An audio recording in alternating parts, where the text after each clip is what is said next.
All right, and we are live. Don Yaeger, what an honor and a pleasure. I have been so looking forward to this conversation. How are you? I am extraordinary, Sabrina. How are you? I am uh, just about as lucky as I should be. I'll say There, that. there you go. It's been an incredible, incredible last couple of weeks, and including for you. Speaking of an incredible last 2 weeks, you just released your latest book, which I'm Yeah. very excited to get into because it touches on excellence in leadership as well as the neuroscience and a Of, lot of the of components behind momentum. that. How do we build momentum? Exactly. Exactly. Cool. Exactly. Which is what everybody on this audience wants to know about. And if you don't know Don Yaeger, first of all, I'm going to drop links below. You're going to want to look at them. You have worked with the likes of Michael Jordan, Shaquille O'Neal, Walter Payton. I mean, just about everyone. You have 12, soon to be 13 books that are New York Times bestsellers. I mean, your history is just incredible. Some of the things that you've done. Now you're making Um, me feel old, but thank you. Yeah.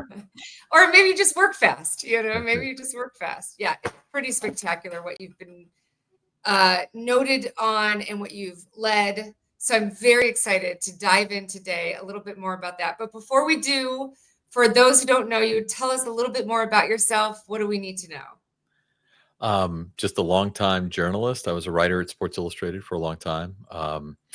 Retired from there a number of years ago. Took an early retirement package. Continue to write books. The New Science of Momentum is my 42nd book, which is crazy. And then I do a lot of corporate speaking. I do about 65 speaking events a year for companies all around the world, which is it's fun. I get to talk about high performance. What do we learn? Now I'm going to be out talking about how do we build momentum? How do organizations build or reverse momentum, depending on where you are on the spectrum?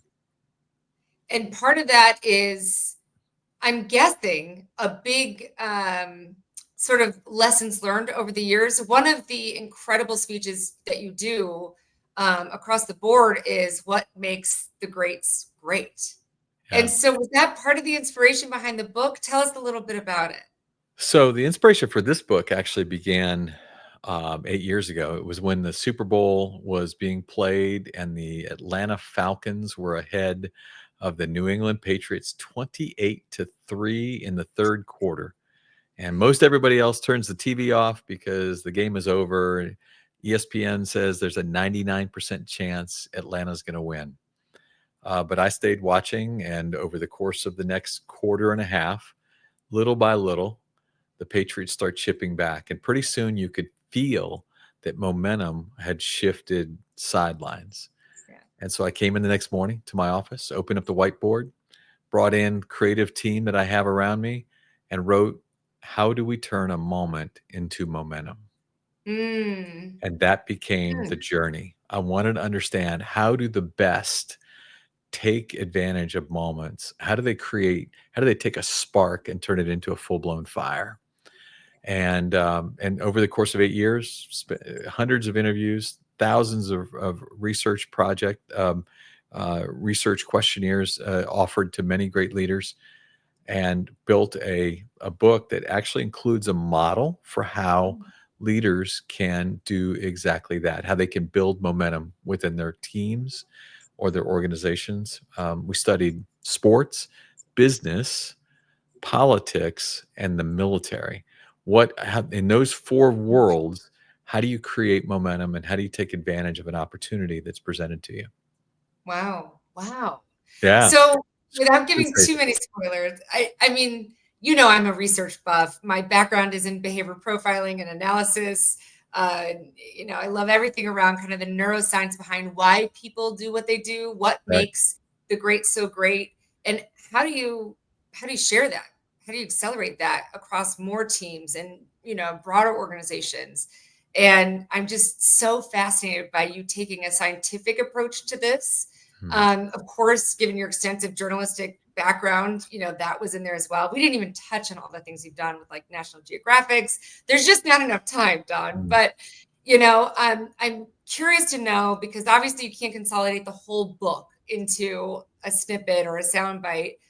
But certainly you've like you said, you've had countless interviews. You've talked to literally the best in the world, Mm. across all of those different verticals or industries. If there's something that makes maybe those who achieve such extreme success, we get that there's Mhm. sort of something maybe innate in them. But how do you, momentum is really about It's about a bringing that group around. of people. It's a Yeah, momentum for us. yeah, So we looked at it. First off, there's this concept of flow we've probably all heard about, right? I'm in flow. I'm like I am so energized by what I'm doing. I right, look up and the clock is advanced 5 hours and I didn't even know. Like it felt like 15 minutes. right. That's flow, right? But Mhm. that's a very individual emotional state that you can. It's almost trance-like that you can get in when you're in flow Right, professionally, right? We've all right. been there. But momentum is when a group of people are in flow together, right? It's when a team, a I know you speak a lot to technology companies. It's when a sales organization is locked in and is moving in lockstep together. That's momentum, right? That's where we're achieving victories, and the victories are stacking, and big things are coming our way. Um, and so what we learned in this study of some of the best in the world, right, who lead teams on a journey to do something big, is that there is a process to it. Like sometimes we think it's Mhm. very randomly Yeah. happenstance, right? It's just, oh, good things happen. Now, the best teams, the best organizations prepare for those Mhm. opportunities so that when the opportunity arises, they can say, we're ready for this, right? It's not going to come and go, which sometimes a great moment might happen to you or to your team. And you look up and you're thinking, how cool is that? And by the time you're done saying it, it's gone. Right, The right. great teams are ready for those moments so that it allows them to capture Mhm. momentum. Actually, then they because they do the right things, they can extend its lifespan. There is a Mm. lifespan for any kind of, we all understand momentum, right? There's a lifespan to it. You can extend it if you do the right things. And if you're on the wrong side of it, there are ways you can reverse it. And so that's what Mm. this book really digs into is how do we look at Interesting. momentum as a competitive advantage? And Right. if we're looking at it that way, how do we make sure that what's the model? And so we Right. created one. We created a model that lays out in very specific form how the best teams do this. And it's created specifically so that it can be replicated by a reader or a team that might be looking at this together. How could they use the model to make themselves better? Yeah. And that's fascinating. I can't wait to dig into it. So help me understand how much of it is the leadership, Mm. leading and having a certain mindset or having a certain skill set or a combination of that and following your model, for instance. How much of it is the team themselves? I'm trying to understand how much of it is the collective group and how much of it is the individual. So it does begin. In fact, if I could show you the model, I could send it to you. You could put it in your show notes if you want. But There if you you go. look at the model, it begins with leadership. It does. But now leadership doesn't mean positional leadership, right? Mm, Sometimes okay. sometimes the leadership that helps you manage through a situation are your teammates, but one of them steps into a role. So one of them becomes a leader, and so leadership is not a positional thing in the way we evaluate it in this way. But a good leader obviously establishes a great culture, and a culture is really important to be able to maximize an opportunity, a spark. You have to have great culture. Then you have to recruit the right people. You have to recruit people who are willing to cheer for each other. You know, nothing would be worse than if, Sabrina, you and I are on a team and you get the last shot or you sell the biggest widget, whatever it is. And in the background, I'm sitting there going, damn, I should have been the one that sold that widget. Right. Right. I hate Sabrina for doing that, man. Or am I the guy who walks over and is like, truly, boom, good job, Sabrina. Give me a high five. I want to make sure I celebrate you. That's a matter of recruiting. Are you recruiting people who can celebrate others, who are high performers, want to be the best, but also want to recognize, you know, I do a lot of work over the years. I've done a lot of work with the Navy SEALs and Navy SEAL groups. And one of the things they'll tell you is A players want to play with A players, right? B players want to play with C players.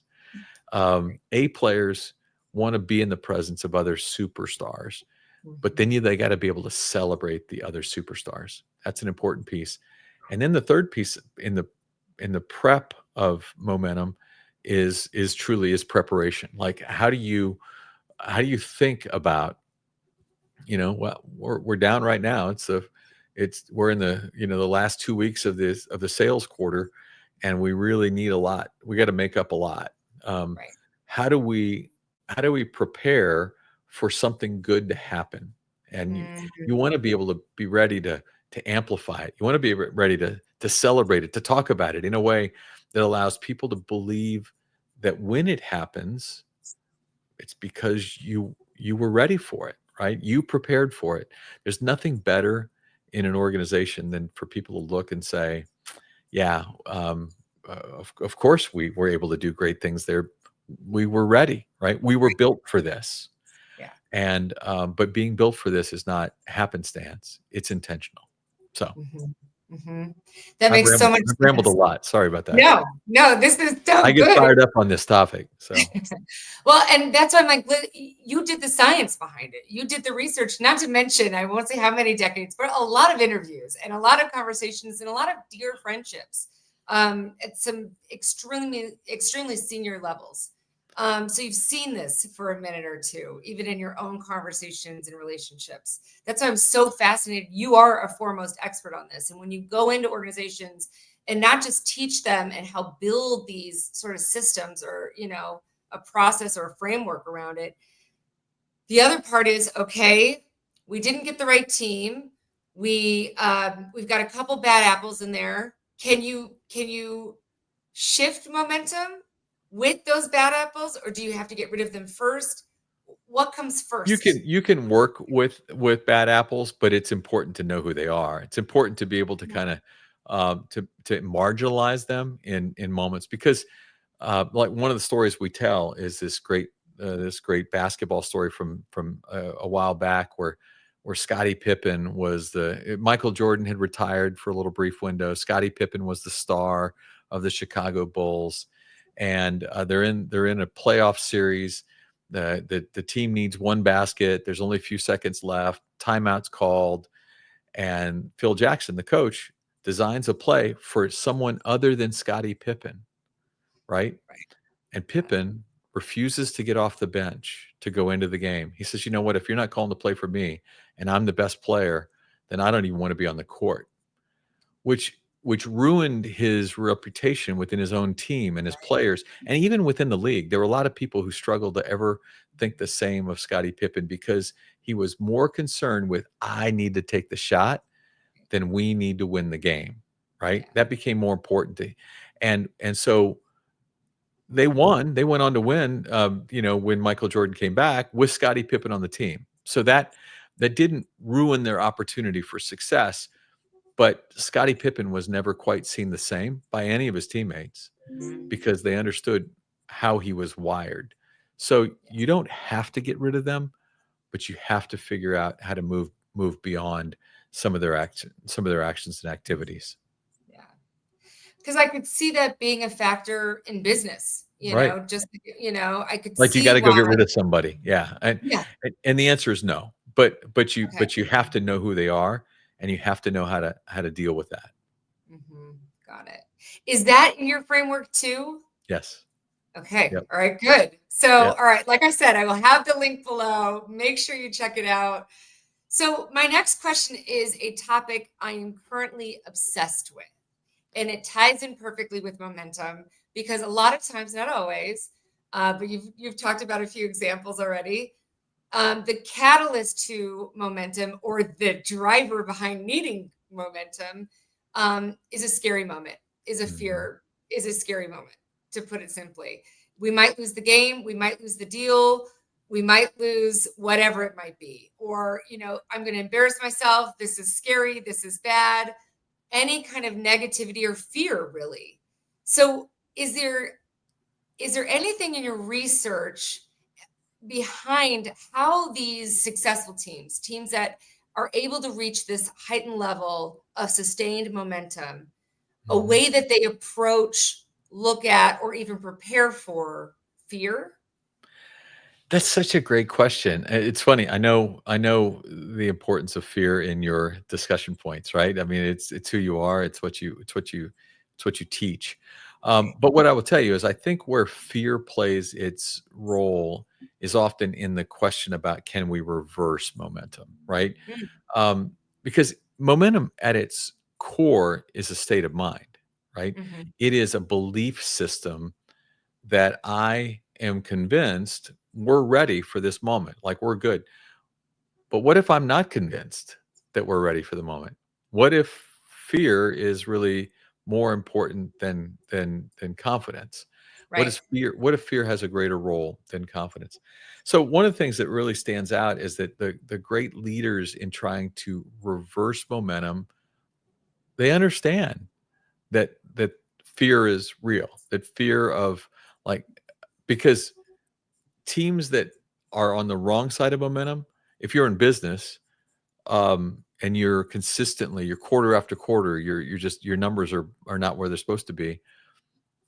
Your really good players are going to start looking for other jobs because they feel momentum working against them.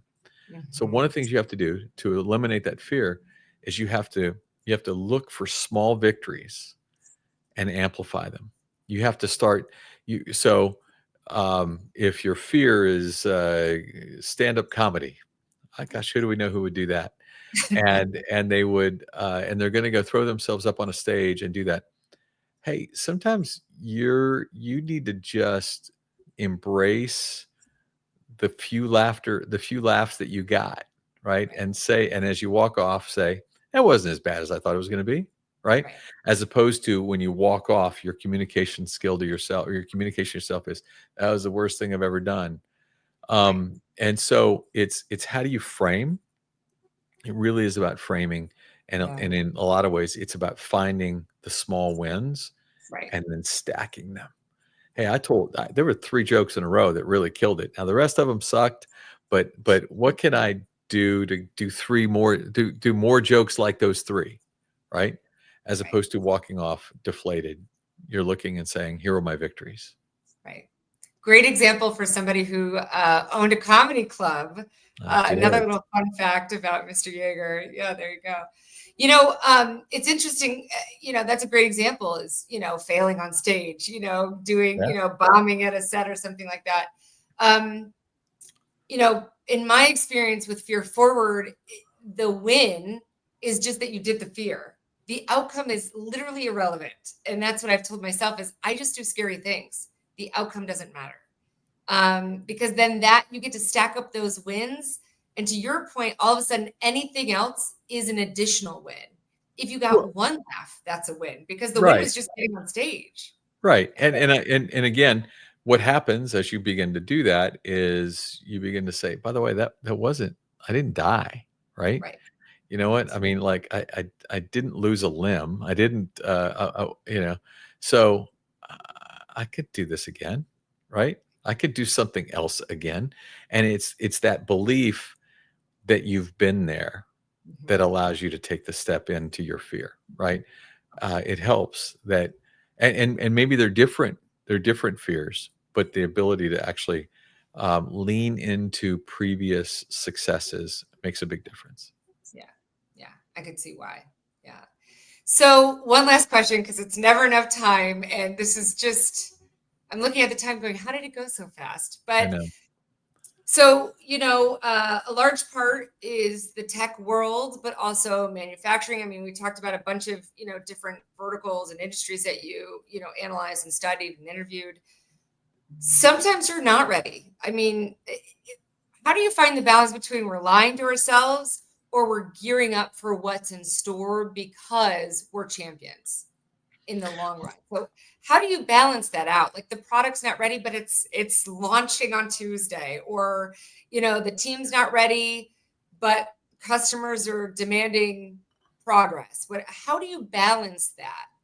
Well, I do think I will tell you, I don't think lying, all those folks who talk about fake it till you make it, I'm not a big fan of that because I do Mm, think that one of the things that happens in that, I mean, rather than fake it till you make it, like acknowledge that you're really not, as opposed to trying to project to other people that you have a skill set you don't really have.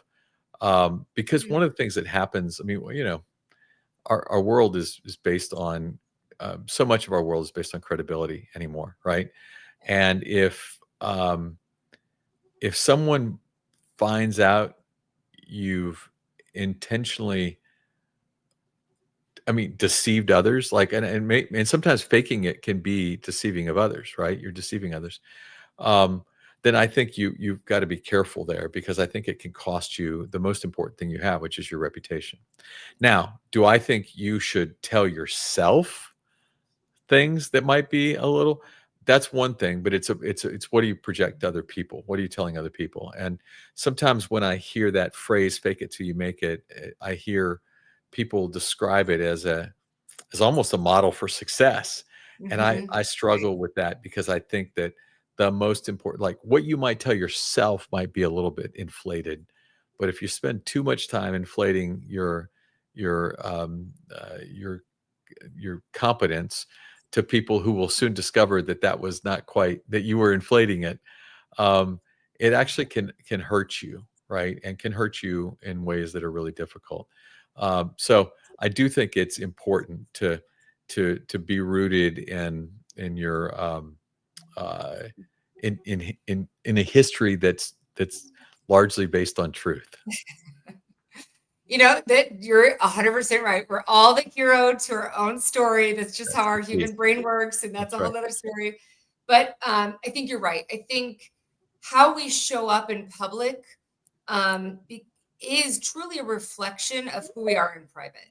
You Right. know, and so if you're lying to yourself and others in private, that shows up. Yeah. Not only does it ruin your credibility, it almost annihilates your authenticity. All of a sudden, and then it's even harder to find who you really are. And To that your point, word authenticity is so important in today's environment, right? People are yes, drawn to it. People want to be part of it. So being authentic into the world of other people is cannot be overstated. I would argue that is probably one of the top three factors to my success. Any of it Mm. and all of it. Whether it's speaking or social and influencing and brands and selling my companies, you name it. I mean, it Yeah, your is authenticity also going plays on out in vulnerability, which I think is really kind of there. Yeah, interesting, yeah. and that's a hard thing for a lot of people to deal with. There are a lot of people that cannot um, open themselves up in a way that will allow other people to really examine who they are. Right. Well, I mean, it's one of the top fears, right? Is looking silly or foolish in public. And this is why your research, your book is so important. And I would recommend folks, definitely pick up the book, but check out Don's podcast too, because there's a lot of this embedded in there, but you're also talking to a lot of these leaders. So you can hear it, learn from their lessons, not your own kind of thing, so that you Oh can my gosh, anything you can do to shorten your pain cycle by listening to other people's failures is a right, good thing, right. right? Learn Yeah, learn, do as you that. said, learn from others. Yeah, exactly. So I know we're already over. I have one last question because it's every person in the audience is thinking it right now. I'm positive of it. If not, prove me wrong in the comments, you guys. But Don, you have the best voice, obviously. I hope you know that. Do you read any of your audiobooks, or do you do any of your own audiobooks for your 42 books? I did it once, and I'll never do it Okay. again. It's the single worst thing you could ever do. Have you done it? Did you do it for your book? I will tell you, I did not do it for my book. No, I've got it's another the one coming out worst. on this summer. I don't know if I'm going to do it. Yeah, It's, you're right. I mean, the book, the audio book that I read, was on the book I did on greatness, and it had, it's a 9-hour audiobook, right? Took me Okay. 21 hours to read it because every time you're making a mistake or every time you stumble, or it's like, go back to the top of that page and start again. No, let's start on the sentence right. Nope, it'd Right. be easier to edit if we start at the top of the page. And by the time you get done with it, I was so exhausted. I couldn't even I was like, I don't want to read this Yaeger guy ever again. Like that guy You've wore me never out. hated, yeah, you've never hated your own book more, right? You're like, what did Never. I do? I should have made a Exactly. shorter Who book. would want That's to read this crap? Anyway, right. but yeah, I did it once and that was it. Okay. All right. So pay extra attention to that book, and then the rest, still check out the book, but it won't be to hear your voice, we'll have to go to your podcast. How about that? There we go. Sabrina, All thank right. you so much. You're just wonderful. Thank you. Thank you. Thank you for the work you're doing, for the human that you are. We need more of it. So thank you, Don. This is a Thank you, pleasure. ma'am. I appreciate you. See you soon. Bye.